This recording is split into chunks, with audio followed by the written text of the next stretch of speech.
Hello दोस्तों, steno help PP में आप सभी का स्वागत है। एसएससी स्पेशल डिक्टेशन सीरीज में आज हम आपके लिए 25वां डिक्टेशन लेके आ रहे हैं। अगर आपने अभी तक हमारे पुराने डिक्टेशंस नहीं लिखे हैं तो प्लीज़ उनको आज ज़रूर लिखिए। उनकी लिस्ट आपको नीचे डिस्क्रिप्शन में मिल जाएगी। आज की इस सीरीज़ में हम आपको प्रीवियस ईयर डिक्टेशन बोल रहे हैं, जिसकी गति सीमा 80 शब्द प्रति मिनट की गति से और 100 शब्द प्रति मिनट की गति से रहेगी। 80 शब्द प्रति मिनट की गति सीमा से हम 10 मिनट के लिए आपको डिक्टेशन बोलेंगे। डिक्टेशन लिखने से पहले अगर आपने हमारे चैनल को अभी तक सब्सक्राइब नहीं किया है तो प्लीज़ चैनल को सब्सक्राइब जरूर कर लीजिए और बेल आइकन को दबाना मत भूलिएगा, ताकि हमारे नई आने वाली वीडियोस के बारे में आपको सबसे पहले पता चल सके। चलिए स्टार्ट करते हैं। 80 शब्द प्रति मिनट की गति से डिक्टेशन। एक विशेष सूचना, अगर आप सभी का स्किल टेस्ट इस समय पे चल रहा है तो अपना सुझाव जरूर बताइए, अपना एक्सपीरियंस जरूर शेयर कीजिए कि स्किल टेस्ट कैसा था, ताकि और लोगों की भी सहायता हो सके। चलिए स्टार्ट करते हैं 80 शब्द प्रति मिनट की गति से डिक्टेशन। ठीक 3 सेकंड के बाद रेडी स्टार्ट। सभापति महोदय, मैं माननीय सदस्य द्वारा सदन में पेश किए गए प्रस्ताव का समर्थन करने के लिए खड़ा हुआ हूँ। रोजी रोटी, कपड़ा और मकान ये मानव को मूलभूत आवश्यकताएं हैं। 50 वर्षों की आज़ादी के बाद यह बड़े दुर्भाग्य की बात है कि हम इन मूलभूत आवश्यकताओं का समाधान नहीं कर पाए हैं।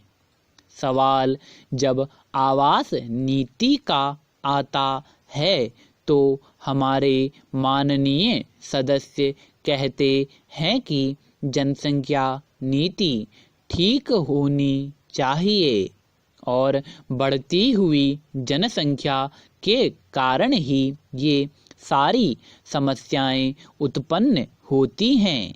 मैं आपके माध्यम से कहना चाहता हूँ कि जनसंख्या वृद्धि भी गरीबी के कारण ही होती है। इस बात का अंदाज़ा आप आंकड़ों को देखकर लगा सकते हैं कि अमीरों में जनसंख्या वृद्धि का अनुपात कम है और गरीबों में अपेक्षाकृत बहुत अधिक है। महोदय, वास्तव में देखा जाए समस्याएं 2 प्रकार की हैं।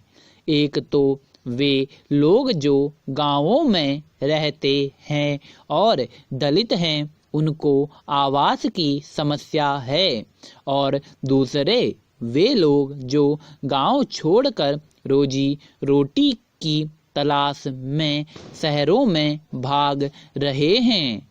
आज जब सदन में आवास के संबंध में चर्चा हो रही है तो कुछ माननीय सदस्य बड़े लोगों के लिए आवास की समस्या के बारे में कहते हैं। मैं निवेदन करना चाहता हूँ कि गांवों में जो बड़े लोग हैं उनके पास बहुत ज़्यादा भूमि है और उनकी ज़मीनों पर छोटे लोग बसे हुए हैं, क्योंकि उनको मजदूरी का काम करने के लिए बुलाया गया था। एक तरह से देखा जाए तो ये बड़े जमींदारों के वहाँ बंधुआ मजदूरी की तरह काम करने के लिए बसाए गए थे।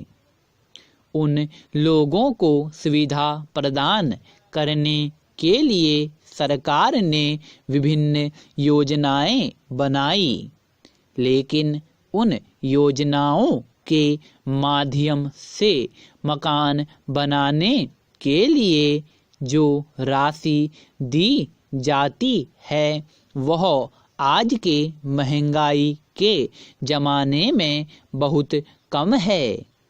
इसके अलावा राशि के आवंटन में भी भ्रष्ट आचरण होता है, जिसकी आप कल्पना भी नहीं कर सकते हैं। हमारे मध्य प्रदेश में और खासकर मेरे निर्वाचन क्षेत्र में आवास की बहुत भीषण समस्या है। इन सारी समस्याओं को ध्यान में रखकर ही माननीय सदस्य ने अपने प्रस्ताव में सुझाव दिया है कि पूरे देश में एक राष्ट्रीय आवास नीति होनी चाहिए। मुझसे पूर्व वक्ता ने अपने विचार सदन के सामने रखते हुए कहा है कि आवास की जो सुविधा प्रदान की जाए उनमें शौचालय की सुविधा होनी चाहिए। यह स्थिति तो तब उत्पन्न होती है जब कम से कम उनके लिए रहने की व्यवस्था हो। अभी अखबारों में एक समाचार पत्र में छपा है कि हमारे देश में गर्मी के मौसम में मरने वालों की तादाद बहुत ज़्यादा है। इस साल इतने लोग मारे हैं जितने इससे पहले कभी नहीं मरे। मैं आपके माध्यम से निवेदन करना चाहूँगा कि मेरे लोगों में भी सर्वाधिक संख्या उन्हीं की है जो आवासहीन है। कहा जाता है कि जो लोग गर्मी से मर गए, सर्दी से मर गए, लेकिन वास्तविकता यह है कि वे गरीबी और विषन्नता से मरते हैं। यह अपने देश का दुर्भाग्य है कि यहाँ लोग गर्मी से मरते हैं, सर्दी से मरते हैं, लेकिन भूख से मरने वालों की बात छुपाई जाती है। अभी एक माननीय सदस्य ने अपने क्षेत्र की बाढ़ की समस्या की ओर ध्यान आकर्षित करते हुए बताया कि जो लोग झुग्गी झोपड़ी में रहते हैं उनके लिए भी आवास की कोई योजना नहीं है। अधिकतर ऐसे लोग नदी के किनारे बस जाते हैं और नदी की चौड़ाई को कम कर देते हैं। जब ऐसी स्थिति है तो बाढ़ के दिनों में एक गंभीर समस्या पैदा हो जाती है और इस कारण पूरा शहर विनाश लीला का शिकार हो जाता है। इन्हीं सब बातों को ध्यान में रखकर माननीय सदस्य ने अपने प्रस्ताव में एक राष्ट्रीय आवास नीति की योजना पर अधिक जोर दिया है। महोदय, अब मैं एक अन्य समस्या की ओर आपका ध्यान दिलाना चाहता हूँ। मैं माननीय सदस्य की इस बात से सहमत हूँ कि हरिजन आदि वासियों के बसाने के लिए गांवों में एक निश्चित स्थान होता है। सर्दियों में जैसा बताया गया है, गांव के दक्षिणी हिस्से में ही हरिजन आदिवासी रहते आए हैं। यह व्यवस्था भी उस समय गांव में बड़े जमींदारों द्वारा की गई और इसका एक मुख्य कारण यह भी था कि ये लोग गरीब थे और इन लोगों को अपने निजी लाभ के लिए बंधुआ मजदूर बना कर रखा गया था। आज के बदलते हुए समय में सामाजिक समरसता के लिए जरूरी है कि बिना जात पात का भेद किए उन्हें आज़ाद हिंदुस्तान में कहीं पर भी आज़ादी से रहने की अनुमति दी जाए। यह सार का सारा काम तब ही हो सकता है जब देश में एक राष्ट्रीय आवास नीति बने। अंत में श्रीमन मैं माननीय सदस्य द्वारा प्रस्तुत प्रस्ताव का समर्थन करता हूँ। इस आशा के साथ ही हमारे सरकार गांवों में मूलभूत आवश्यकताओं की पूर्ति की दिशा में उचित कदम उठाएगी और गरीबों को आर्थिक न्याय प्रदान करेगी। स्टॉप। दोस्तों, ये था 80 शब्द प्रति मिनट की गति से बोला गया डिक्टेशन। दोस्तों, इस डिक्टेशन की जिसने हमें पीडीएफ भेजी है, बहुत ब्लर पीडीएफ आई है, जिस कारण इसमें शब्दों की मात्राएं ना पढ़ी भी नहीं जा रही हैं, इसलिए बीच में मात्राओं का जो लोप हुआ है आप उसे अपने सेंस के हिसाब से लगाइएगा। अगर आपको डिक्टेशन अच्छा लगा है, हमारे प्रयास अच्छे लगे हैं, तो चैनल को अगर आपने अभी तक सब्सक्राइब नहीं किया तो प्लीज़ चैनल को सब्सक्राइब कर लीजिए और बेल आइकन को ज़रूर दबाइएगा। कमेंट बॉक्स में भी ज़रूर लिखिए कि आपको हमारे डिक्टेशंस कैसे लग रहे हैं और आपकी गलतियां कितनी आ रही हैं, इसके बारे में भी हम सबको बताइए। गलतियों के साथ साथ आप कितने मिनट में टाइप कर ले रहे हैं, इसके बारे में भी हमें ज़रूर बताइए। अब स्टार्ट करते हैं 100 शब्द प्रति मिनट की गति से डिक्टेशन, जो हम आपको 8 मिनट के लिए बोलेंगे, क्योंकि ये 80 शब्द प्रति मिनट का मैटर है तो इसमें 800 वर्ड ही हैं। नए मैटर हमने इसलिए ऐड नहीं किया क्योंकि वो सेंटेंस का जो हमारा जो टॉपिक चल रहा है उसकी पूरी जो थीम है उसे ही चेंज कर देता है। तो हम आपके लिए बोल रहे हैं 100 शब्द प्रति मिनट का डिक्टेशन 8 मिनट के लिए, जो स्टार्ट होगा ठीक 3 सेकंड के बाद। Ready, start.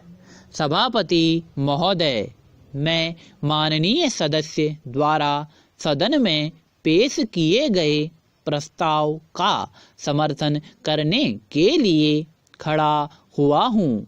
रोजी रोटी, कपड़ा और मकान ये मानव की मूलभूत आवश्यकताएं हैं। 50 वर्षों की आज़ादी के बाद यह बड़े दुर्भाग्य की बात है कि हम इन मूलभूत आवश्यकताओं का समाधान नहीं कर पाए हैं। सवाल जब आवास नीति का आता है तो हमारे माननीय सदस्य कहते हैं कि जनसंख्या नीति ठीक होनी चाहिए और बढ़ती हुई जनसंख्या के कारण ही ये सारी समस्याएं उत्पन्न होती हैं।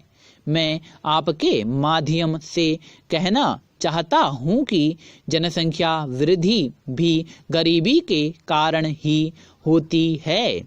इस बात का अंदाज़ा आप आंकड़ों को देखकर लगा सकते हैं कि अमीरों में जनसंख्या वृद्धि का अनुपात कम है और गरीबों में अपेक्षाकृत बहुत अधिक है। महोदय, वास्तव में देखा जाए समस्याएं 2 प्रकार की हैं। एक तो वे लोग जो गांवों में रहते हैं और दलित हैं, उनके आवास की समस्या है, और दूसरे वे लोग हैं जो गांव छोड़कर रोजी रोटी की तलाश में शहरों में भाग रहे हैं।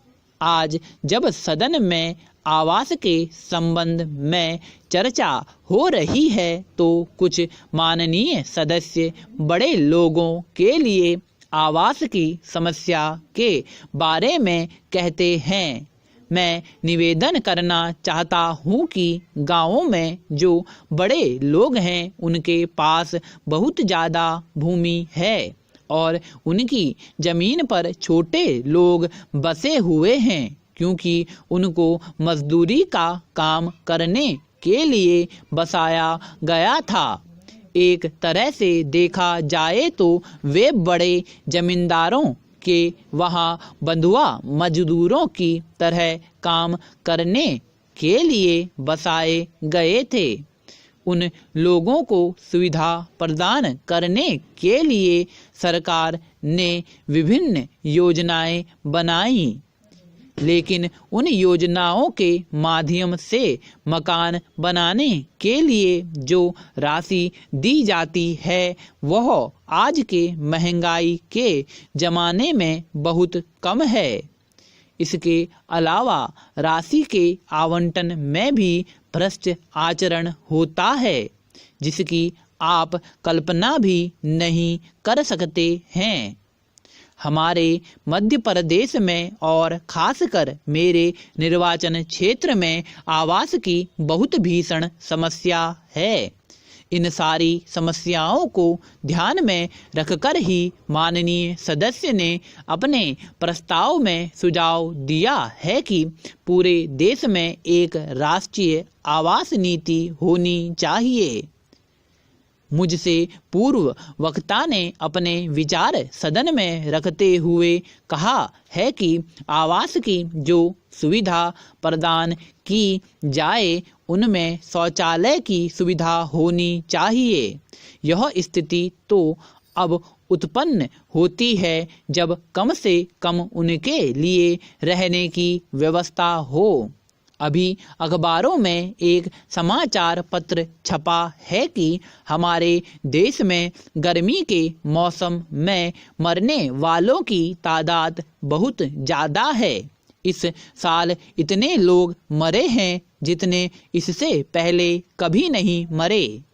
मैं आपके माध्यम से निवेदन करना चाहूँगा कि मरे लोगों में भी सर्वाधिक संख्या उन्हीं की है जो आवासहीन हैं।